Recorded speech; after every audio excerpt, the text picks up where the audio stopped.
History often celebrates the Mediterranean, the Silk Road, and the Atlantic as the highways of civilization. But long before Europe began its age of exploration, another network of trade was already thriving, connecting entire continents in a web of wealth and culture.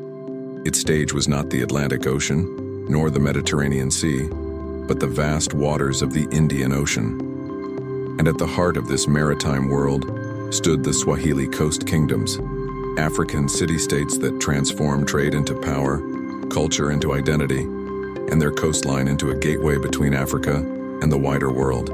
This is the story of the Swahili coast, a tale of merchants and sailors, of gold and ivory, of languages blending and cultures colliding, and of a people who turned the Indian Ocean into their empire.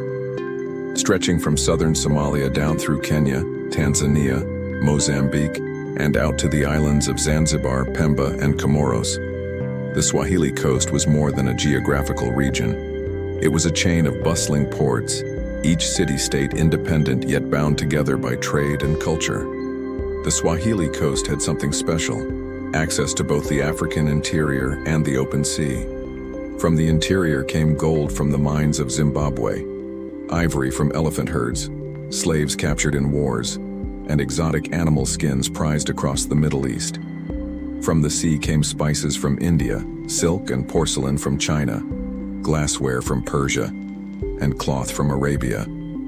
It was the perfect meeting point of worlds, and the Swahili people knew exactly how to take advantage of it. What made this possible was not just location, it was the monsoon winds. Every year, like clockwork, the Indian Ocean's winds shifted. From November to March, they blew from the northeast, carrying ships from Arabia and India toward Africa. From April to September, they reversed, blowing southwest and sending ships back home. This cycle created a rhythm of trade more reliable than any caravan route. Swahili sailors mastered these winds, building dhows, sleek wooden ships with triangular lateen sails that could slice through waves with ease. Their knowledge of the ocean was unmatched, and with it, they turned their coastline into the busiest trading corridor of medieval Africa. Merchants from Arabia, Persia, India, and even China waited for these winds, docking their ships in Swahili ports, trading goods, marrying into local families, and leaving behind more than just cargo. They left languages, beliefs, and customs that blended with African traditions to form something entirely new. What emerged along the coast was not just an economy, but an identity. The word Swahili comes from the Arabic sawahil, meaning of the coast. But the Swahili people were not outsiders. They were Africans, descendants of Bantu-speaking communities who had lived in East Africa for centuries. When foreign traders arrived, the locals didn't disappear. Instead, they absorbed, adapted, and reshaped, creating a culture that was African at its heart, but enriched by global connections. The Swahili language is the best example. Rooted in Bantu grammar, it absorbed hundreds of Arabic words, especially in trade, religion, and governance. Today, Swahili is spoken by more than 200 million people across East Africa, a living legacy of that fusion. Religion also played a role. By the 12th century, Islam had spread widely along the coast. Mosques built from coral stone rose beside markets, and Swahili rulers adopted Islamic titles like Sultan. But Islam in the Swahili world carried local flavor, blended with African customs, oral traditions, and community rituals. This culture was expressed in architecture, art, clothing, and food. Coral stone houses with elaborately carved wooden doors stood as symbols of wealth. Women wore fine silks imported from India, while men displayed Chinese porcelain as prestige items in their homes. Coconut rice and spices became staples of Swahili cuisine, influenced by both African agriculture and Asian imports. At the height of their power, the Swahili coast kingdoms were a chain of glittering cities, each one independent, yet linked by language, culture, and trade. Kilwa Kisiwani was the jewel of them all. By the 13th century, Kilwa controlled the gold trade from the hinterlands of Great Zimbabwe. So wealthy was Kilwa that travelers wrote of streets paved with coral stone and markets overflowing with luxuries. Its sultans built the Great Mosque of Kilwa, the oldest standing mosque on the East African coast. and a palace complex so vast that it stunned Arab geographers. Mombasa, further north, grew into another major hub. Its deep harbor attracted merchants, while its artisans crafted fine goods for trade. It later became so influential that even the Portuguese, centuries later, fought fiercely to control it.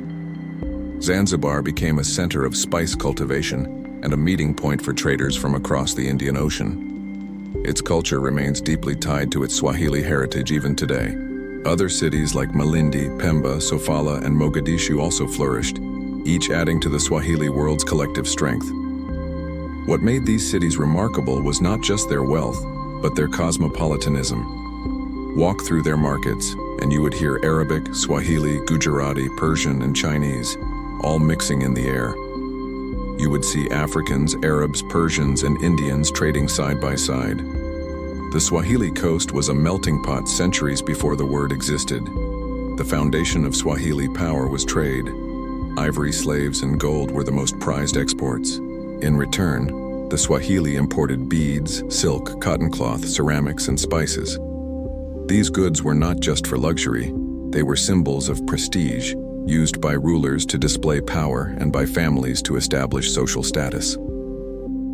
Gold from the mines of inland Zimbabwe passed through Sofala, eventually reaching Kilwa and beyond to markets in Cairo, Mecca, and even India. Ivory tusks became prized material for carvings in India and the Middle East. Slaves, tragically, were shipped to Arabia and Persia, where they worked in households, plantations, and armies. The wealth generated by this trade financed magnificent buildings, funded the rise of local dynasties, and made the Swahili coast one of the wealthiest regions in medieval Africa. But with wealth came rivalry. The Swahili cities were independent, each ruled by its own elite families and councils. Sometimes they cooperated, but often they competed for control of trade routes and resources. Wars between cities broke out, weakening unity.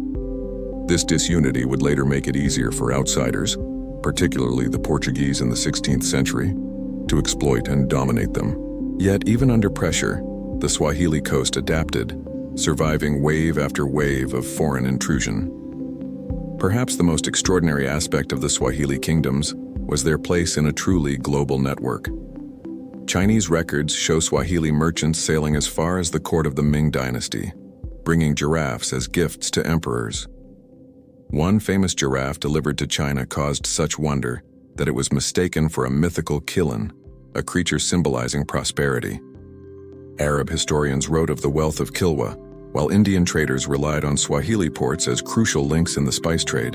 In return, Swahili families proudly displayed Chinese porcelain in their homes, not as practical items, but as symbols of prestige. This wasn't isolation. This was globalization, centuries before the word was coined. In the 15th century, the golden age of the Swahili coast faced its greatest challenge. Portuguese explorers, led by Vasco da Gama, sailed into the Indian Ocean seeking to dominate trade. The Portuguese arrived not as partners, but as conquerors. With cannons mounted on their ships, they attacked Swahili ports, burned cities, and demanded tribute. Kilwa, Mombasa, and Sofala all came under Portuguese control at various points, their autonomy shattered. But even then, the Swahili spirit endured. Resistance movements arose, alliances shifted, and eventually Omani Arabs helped drive the Portuguese out in the 17th century. The Swahili cities adapted once more, proving their resilience. The Swahili coast kingdoms may have faded as global powers shifted, but their legacy lives on. The Swahili language is now the most widely spoken African language, connecting millions across Kenya, Tanzania, Uganda, Congo, and beyond. Swahili culture, its poetry, music, architecture, and cuisine, still thrives, blending African roots with global influences. The carved wooden doors of Zanzibar, the coral stone ruins of Kilwa, and the mosques of Lamu stand as testaments to a civilization that mastered the ocean. Most importantly, the story of the Swahili coast reminds us that Africa was not isolated, not passive, and not waiting to be discovered. It was a vital player in global history, shaping and being shaped by the world through trade, culture, and innovation. The Swahili coast was more than a series of trading posts. It was a world where Africa reached out across the seas, where gold and ivory traveled alongside faith and language, where African rulers sat at the crossroads of civilizations. It was a world where the ocean was not a barrier, but a bridge. The Swahili kingdoms prove that Africa's history is not a footnote. It is central to the story of our world. And the waves of the Indian Ocean still whisper their memory, carrying with them the echoes of a time when Africa ruled the seas.